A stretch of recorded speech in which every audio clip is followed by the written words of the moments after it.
quand la tristesse arrive, je sais tu es là, toujours près de moi.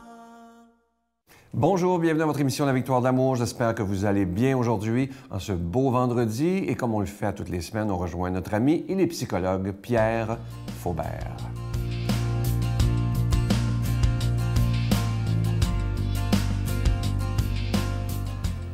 Bonjour, je veux poursuivre avec la dernière chronique que j'ai faite sur l'angoisse de séparation. Et aujourd'hui, je veux parler un peu du déni des émotions. Pourquoi le déni des émotions? Il y a toutes sortes d'émotions, vous le savez. Malheureusement, on les classifie, des auteurs comme Goldman, qui vont parler d'émotions positives, négatives. Je préfère parler d'émotions qui sont plutôt désagréables, destructrices, ou d'émotions agréables, plaisantes, créatrices, etc. Il n'y a pas d'émotions négatives parce que même la rage, même pleurer, même la colère, tout ça, ce sont des émotions qu'on pourrait appeler négatives, la haine par exemple, mais ce n'est pas négatif, c'est un message. C'est un message. L'émotion est en train de nous dire quelque chose. L'émotion, d'abord, c'est ce qu'il y a de plus intime en nous. Hein? L'émotion, c'est spirituel, fondamentalement spirituel. Alors vous allez me dire, mais oui, mais sentir, je ne sais pas moi, la haine ou la colère ou l'amour ou la frustration, bon, tout ça, vous allez dire, mais oui, mais je les sens. Ben oui, mais ce sont des sentiments à ce moment-là. Les émotions passent par le corps. C'est le corps qui me dit que j'ai une émotion. Quand j'ai des palpitations, quand j'ai le visage qui devient rouge, quand je sens que je suis tendu puis que je développe une agressivité envers un objet ou une personne, bien, c'est à travers mon corps, ça. Hein? C'est à travers le corps que je découvre, que je vis certaines émotions. Alors, il y a des émotions, je l'ai dit au début, désagréables. Pourquoi elles sont désagréables? Parce que ça passe par le corps, parce que ça nous fait souffrir. Parce que la peine, par exemple. Vous avez sûrement vécu de la peine. On a de la peine, on a le moton, on se sent seul, personne ne nous aime. Bon, toutes sortes de choses comme ça, c'est difficile à vivre, ces choses-là. C'est difficile à vivre dans notre corps. C'est difficile à vivre dans notre cœur, dans notre âme. C'est profond, ces choses-là. Alors, on a tendance à nier ça. J'ai découvert quelque chose dernièrement, parce que j'étais obligé d'aller à l'hôpital. J'étais en ambulance, j'avais une douleur, je ne pouvais plus marcher, En tout cas, tout ça pour des raisons que je n'expliquerai pas nécessairement, mais en raison surtout de mauvaises manipulations sur le plan physiothérapeutique. Et puis, j'ai souffert énormément. Mais vous avez déjà eu des pierres au rein, peut-être, ou des femmes qui ont accouché, bien, il paraît que c'est extrêmement difficile. Bien, il semble-t-il que j'ai vécu des douleurs comme ça. Et j'ai remarqué que j'avais une certaine tolérance à la douleur physique. Puis je me suis dit, mais j'ai aussi de la tolérance, une grande tolérance, à des émotions intolérables, à des émotions qui sont extrêmement désagréables. Puis je me suis rendu compte que autant je pouvais avoir une tendance à nier mes émotions, eh bien, autant je pouvais nier mes douleurs physiques. On y reviendra à la prochaine. Notre Père qui es aux cieux, que ton nom soit sanctifié, que ton règne vienne, que ta volonté soit faite sur la terre comme au ciel. Donne-nous aujourd'hui notre pain de ce jour. Pardonne-nous nos offenses comme nous pardonnons à ceux qui nous ont offensés. Ne nous laisse pas entrer en tentation, mais délivre-nous du mal, car c'est à toi qu'appartient le règne, la puissance et la gloire pour les siècles des siècles. Amen. Je suis tellement heureux pour la rentrée de vous présenter ce beau cadeau du mois. Il s'agit d'un coffret, non pas de 1, mais de 2 CD avec le bon docteur Gaétan Brouillard. C'est une belle façon de commencer la nouvelle saison. C'est des conseils spirituels et des conseils médicaux. Je vous donne quelques titres. Sur le CD des conseils spirituels, il nous dit ceci. Un chapitre, c'est la culpabilité qui fait mal, comment s'en sortir. Ensuite, la culpabilité qui nous rend malade. Ça, c'est tellement vrai et comment s'en sortir. Un chapitre que j'aime beaucoup, se pardonner pardonner et guérir. Ça, c'est un chapitre que vous allez beaucoup aimer. Et à la fin, il y a un autre exercice, un chapitre qui s'intitule « Un exercice pour l'estime de soi ». Vous allez beaucoup aimer également. Du côté des conseils médicaux, il nous parle, entre autres, « Nous sommes ce que nous pensons et ce que nous mangeons ». Le stress est un tueur silencieux. Il y a des exercices anti-stress et un chapitre que j'aime beaucoup, « Quels suppléments et vitamines dois-je prendre pour être en pleine santé ?» Alors, il nous donne même les dosages. Alors, c'est vraiment une belle façon de commencer la nouvelle saison. Je vous donne l'adresse. Vous savez que c'est avec un don de 25 $ et plus. La Victoire de l'amour, casier postal 120, succursale Boucherville à Boucherville, J4B 5E6, je vous la redonne. La Victoire de l'amour, casier postal 120, succursale Boucherville à Boucherville, J4B 5E6. Également par téléphone, par carte de crédit du lundi au vendredi de 8h30 à 16h30 dans le 514-523-4433, 523-4433 ou sans frais le 1-888-811-9291, 1-888-811-9291 et sur notre site Internet le www.lavictoiredelamour.org, le coffret de 2 CD avec le bon docteur Gaétan Brouillard.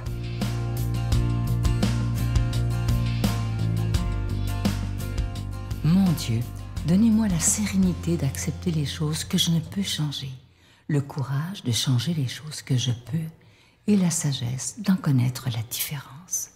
Amen. Aujourd'hui, la parole de Dieu est proclamée par quelqu'un que j'apprécie beaucoup. C'est un ami personnel. Il est là depuis les tout premiers balbutiements de la Victoire de l'amour, notre ami, l'abbé Donald Thompson.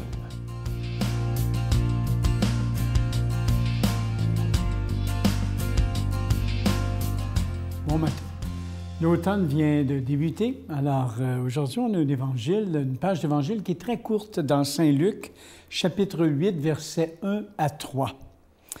En ce temps-là, il arriva que Jésus, passant à travers villes et villages, proclamait et annonçait la bonne nouvelle du règne de Dieu. Les 12 l'accompagnaient, ainsi que des femmes qui avaient été guéries de maladies et d'esprits mauvais. Marie, appelée Madeleine, de laquelle étaient sortis 7 démons, Jeanne, femme de Cousa, intendant d'Hérode, Suzanne et beaucoup d'autres, qui les servaient en prenant sur leurs ressources. On a une page d'Évangile qui est courte aujourd'hui, mais c'est une très, très brève référence de Saint-Luc à l'élément féminin dans le groupe qui accompagnait Jésus. Je pense que c'est intéressant de voir que ça peut prendre, dans le contexte de la promotion de la femme en Église, un relief tout particulier, cet Évangile aujourd'hui. Il ne fait pas de doute, en effet, que l'attitude de Jésus envers la femme tranche sur la réserve assez hautaine à l'époque, sinon méprisante, une attitude commune à ses contemporains. La femme n'avait pas les mêmes droits que l'homme, bien sûr, dans ce contexte. Alors, de voir Jésus aujourd'hui dans cette attitude avec les femmes, c'est fort intéressant. Alors, notons d'abord que nous demeurons ici au niveau des évidences, qu'avec Jésus s'avance pour l'humanité entière la libération de toute force aliénante qui a servi l'être humain, qui le retient captif. Alors, Jésus, toute sa vie, a servi ça. Alors, les femmes, autant que les hommes, ont été bénéficiaires de gestes miséricordieux posés par Jésus. On peut même soutenir qu'elles semblent non des laissés pour compte, ces femmes-là, mais des privilégiés sous ce rapport d'intervention purificatrice et libérante de Jésus. Parce qu'à l'époque, quand on est malade, le seul diagnostic qu'on peut avoir pour une personne malade, c'est un démon qui l'habite. On n'a pas la science d'aujourd'hui. Et vous voyez que le texte dit bien que des femmes avaient été guéries de maladies et d'esprits mauvais. Mais Jésus, on le sait, ne guérit pas pour un instant, ne libère pas momentanément. C'est pas ce qu'il fait, Jésus. Quand il pose un geste, il ne pose pas des gestes, puis il laisse ensuite la personne retomber lourdement sur elle-même. Pas du tout. Il engage dans une relation qu'il veut durable et féconde. Il donne une finalité qui est très haute aux gestes posés dans nos vies. Alors, Jésus est quelqu'un qui offre un projet de liberté recouvré. Alors, on le voit, Jésus qui accueille ces femmes dans le cercle immédiat de ceux qui font route avec lui. Donc, les apôtres, comme on dit, les disciples. il les incorpore, ces femmes-là, à la mission. Alors, le rôle exercé par ces agents féminins demeure enrobé de discrétion, bien sûr, mais son efficacité ressort nettement. Toute l'équipe réunie autour de Jésus y trouve l'aide et les ressources indispensables pour l'exercice de la mission apostolique. Oui, au demeurant, quand on regarde, ces personnes ne font pas pâle figure, comme on le voit. On connaît leur nom, leur histoire. Alors, quant à supposer que Jeanne, Marie et Suzanne remplissent les mêmes rôles, cependant que Pierre, Jacques et Jean, je pense qu'il y a une marge. Mais on connaît leurs noms, elles sont importantes, elles font partie de l'équipe. L'Évangile ne nous permet pas de nous engager dans la direction qu'elle vivait les mêmes charismes tout à fait que Pierre, Jacques et Jean. Mais Jésus fait appel à une participation où chaque personne s'engage selon ses charismes et ses grâces propres. Et c'est beau de voir cela dans l'Évangile. En nous invitant à sa suite, Jésus ne traite aucun de nous, et on le voit, je pense que c'est le message de l'Évangile de ce matin, il ne traite aucun de nous comme une quantité négligeable. Il nous donne au contraire de reconnaître notre dignité, de maîtriser notre pleine liberté pour la mettre au service de tous, cette liberté, dans un esprit de joie et de fierté. Donc, il est beau de voir cet Évangile de ce matin, où nous sommes incorporés, nous faisons partie, nous aussi, comme disciples de l'équipe. Chacun et chacune selon ses charismes propres, et c'est ce qui fait la beauté, évidemment, de la communauté des disciples. Alors, c'est fort intéressant. Quelques versets ce matin, tout simples, dans cet Évangile, où on voit que nous avons une participation à part entière, chacun et chacune, selon nos charismes, à la mission du Christ. Alors, prenons conscience de ça et soyons fiers d'être considérés comme tels par le Maître. Alors, je lui demande ce matin qu'il nous bénisse, chacun et chacune d'entre nous, qu'il nous envoie sa grâce, sa bénédiction, le Père, le Fils et l'Esprit. Amen. Bonne journée. Je vous salue Marie, pleine de grâce. Le Seigneur est avec vous. Vous êtes bénie entre toutes les femmes, et Jésus, le fruit de vos entrailles, est béni. Sainte Marie, Mère de Dieu, priez pour nous pauvres pécheurs, maintenant et à l'heure de notre mort. Amen.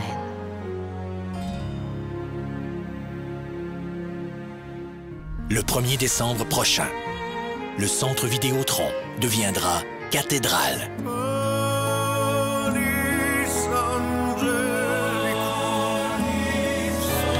Mario Pelcha et les prêtres. Sans oublier la voix angélique de Sophia Rose Boulanger.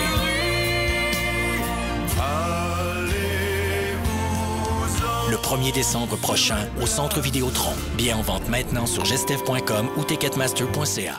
J'ai tellement hâte à dimanche parce que c'est l'arrivée de ce prêtre extraordinaire de Paris qu'on a eu la chance de rencontrer et qui fera maintenant partie de l'équipe de la Victoire de l'amour. Je suis tellement heureux, je vous en parlais en début de semaine. Pour moi, c'est la gratitude. C'est un prêtre qui a été jusqu'à l'âge de 40 ans. Il était chanteur dans les cabarets de Paris et il a été ordonné prêtre à 40 ans. Et ce qui est particulier, c'est très spécial. Il est très, très connu en France. Il fait beaucoup, beaucoup de télévision. Et il a la soutane. Et premièrement, c'est très chic, c'est très, très beau. Et on pourrait penser que c'est quelqu'un qui est fermé, mais c'est tout le contraire. C'est juste pour que les gens qui veulent voir un prêtre, ils voient immédiatement que c'est un prêtre catholique et il confesse dans les rues. Les gens l'approchent, lui donnent la main, sont contents de le voir. Et c'est un homme qui veut aider les gens. Et lorsque je l'ai rencontré, on sent qu'il y a de l'amour pour l'être humain. C'est de toute beauté ce dimanche. Marie, si le monde se plaît à puiser dans vos yeux la sublime bonté. Marie, c'est la faute à l'amour qui vous fait revenir dans le creux des rochers.